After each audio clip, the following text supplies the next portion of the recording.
The Razorback Foundation is in Provo, Utah. What does that mean? This is Locked On Big 12.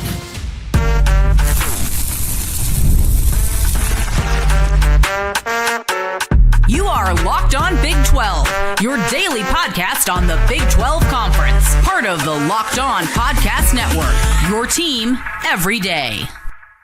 Happy Friday, all you ghouls and goblins. Happy Halloween and welcome into Locked On Big 12. I'm Drake Toll from America's #1 Big 12 podcast, Locked On Big 12. Thank you for making this show your first listen every single day. It is Halloween. Look, there's too many things going on. From the Razorback Foundation being in Provo, Utah. What does that mean for BYU? To Sam Levitt being out the rest of the year. To Joel Klatt saying that Notre Dame will get in over 11-2 BYU to the college football playoff. There is a myriad of stuff. Zach Robinson being the next head coach at Oklahoma State, the offensive coordinator, NFL offensive coordinator, making the jump to college football. And of course, maybe the biggest headline storyline of the day. It's Halloween. So I'm a ghost pirate hockey player today because I guess I love hockey now. Thank you. Good costume. It's good costume. Tooth paint is $9, by the way, for a little vial of toothpaste. It's extremely expensive, way more than I thought it would be. The Razorback Foundation being in Provo, Utah. Let's start there. Riley McFerrin tweets this. The Razorback Foundation just landed in Provo, the home of the BYU Cougars and head football coach Kalani Sitake. BYU has a bye this week. Do with that information what you will. The jet was on the ground. Here's the deal. I do not think Kalani Sitake is going to leave BYU for anywhere, not UCLA, not Arkansas. I do think, as someone myself who grew up in Arkansas, I'd be like, dang, that kind of rocks for the Hogs. He's a guy who reminds me of Mike Elko at Duke, goes to Duke, wins the old-fashioned way, hardworking dude, moves into the SEC, immediately has success at Texas A&M. Kalani would do that in the SEC. If money was a thing for him, he could certainly go get it at one of those schools. But also, I think BYU could pay the money. He's in the perfect culture fit. He's in the perfect spot to be able to exercise and publicly, vocally be open with his faith. Like he's got the role, like the dream gig for a guy like Kalani Sitake. I don't think that plane was there for him. The sneakiest head coach in waiting in all of college football is not even Colin Klein. It's Jay Hill, the defensive coordinator at BYU. The team that hires Jay Hill, their fan base, just what's interesting, because his name's just not being talked about on ESPN or really anywhere right now.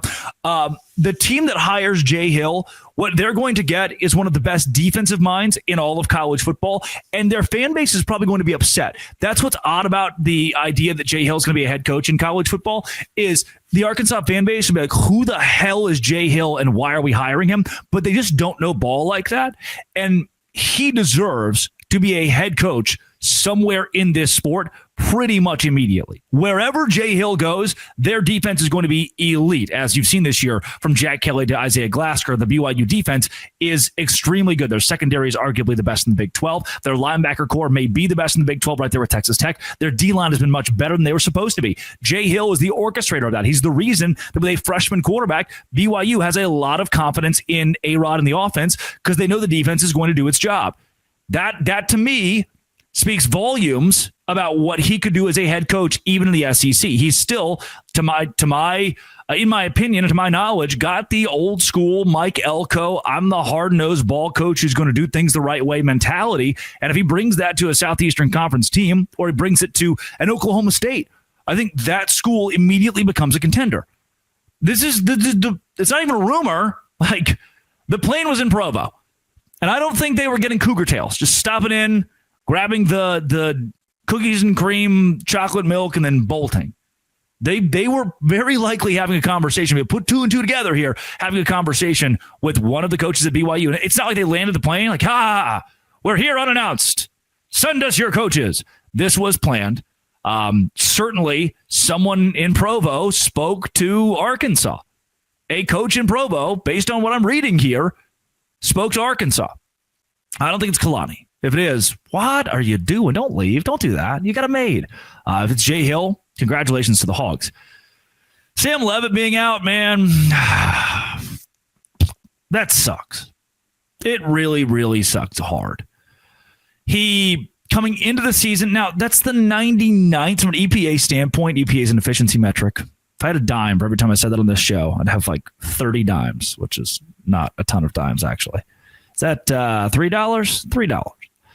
He, EPA-wise, 99th in the country in passing for Arizona State this year. They just haven't been good doing that. And he, when healthy, did not look like the quarterback we were promised. This hurts the Big 12. It hurts Arizona State. It hurts Jordan Tyson. It hurts Kenny Dillingham. The season's done for the Sun Devils. They'll be a bowl team.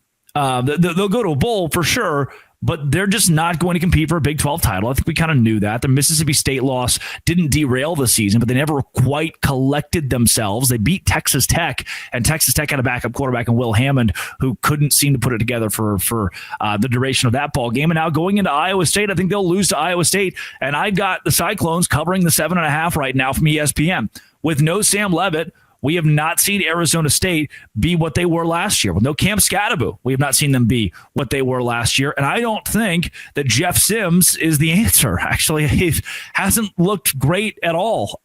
Sims was 18 for 38 against Utah, 124 yards. That's not very good. Against Houston, he was 6 for 11, 58 yards. Not great. And people will say, they're like, oh, Leavitt getting hurt's the reason that Arizona State lost to Houston. Like, no, Leavitt played enough of that ball game and was bad in that ball game for Houston to prove that they beat Arizona State led by Sam Leavitt. Jeff Sims wasn't the reason that Utah won that game or that Arizona State lost that game. But without Leavitt, who has not played up to his full potential this year and has been hurt most of the year, I think Arizona State, Jeff Sims at the helm, can kind of kiss their season goodbye. Another story, I'm kind of like quick hitting storylines here. What can I be honest with you? We're friends at this point. Happy Halloween. The show's been posting weird. Like the college football kickoff thing that I do, it posted without a title today or without a description either. What? And then the audio went out on like Wednesday. It's like, what's happening? It's my Friday show. What's going on right now? I'm slowly piecing it back together with today's conglomerate of just randomness. Joel Klatt, this is a text I got from Spencer McLaughlin. If you want random content, Joel Klatt said that the Big 12 championship's in Dallas. Yeah. Doesn't know what he's talking about. Arlington. Read a book, Joel Klatt. He loves the Big Ten. In that same episode, he put Notre Dame in the playoff at 10-2 over 11-win BYU. Huh. It's like we are giving teams credit for losing. So if BYU would have lost 2 games in non-conference, but they were to 2 good teams, that boosts you somehow. Like for winning, we give you nothing. For losing, yes, you'd be top 10 and in the college football playoff above BYU. Stupid. If you're 11-1 BYU and go to the Big 12 championship game and you lose the championship game, finish 11-2 in that event, you still go to the playoff. The Big 12 gets 2 in, Joel. Read a book. I think the Big 12 is in a very good spot right now. It could derail, especially if Texas Tech loses this week. It could derail, but the Big 12 is in a great spot to get 2 teams in the college football playoff. There's a way to do it. The ACC did it last year. I think the Big 12 can do it this year. Clemson was a playoff team last year. Isn't that crazy? Does that blow your mind a little bit? Clemson, playoff team. Also, if Zach goes to Oklahoma State from the NFL OC ranks to Oklahoma State, good for the Big 12. I like that. Do you like the costume? My eyes are watering. It's dry in here. You like the costume? I'm a hockey player. It's pretty dope. Today's show is brought to you by Mazda. Yeah, dog, Mazda.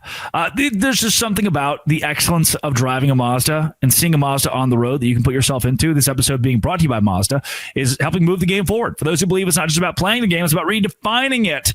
This week's moment that moved the game forward for me gotta be the way Bear Bachmeier as a freshman played. The way that he played against Iowa State on the road to go from being down, which BYU has done a lot this season. They've been down a lot this season, to winning the game by double digits in Ames, Iowa. That moved the game forward. It defined the game. The team helped define a win against Iowa State and move up the rankings, which helps the Big 12. When you follow what moves you, the unexpected is only the beginning. And just like there's more to every highlight, there's more to every Mazda vehicle. Mazda, move and be moved. Today's show is also brought to you by DoorDash.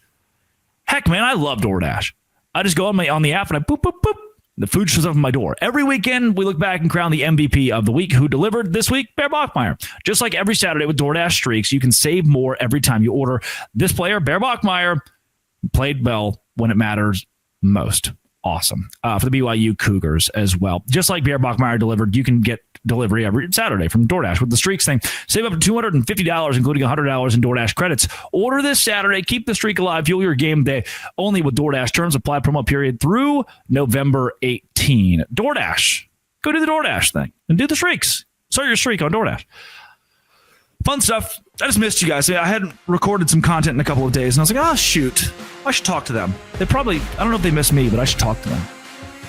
Here I am. This has been It Always Will Be Locked On. Thanks for making it your first listen every single day. Go say grande.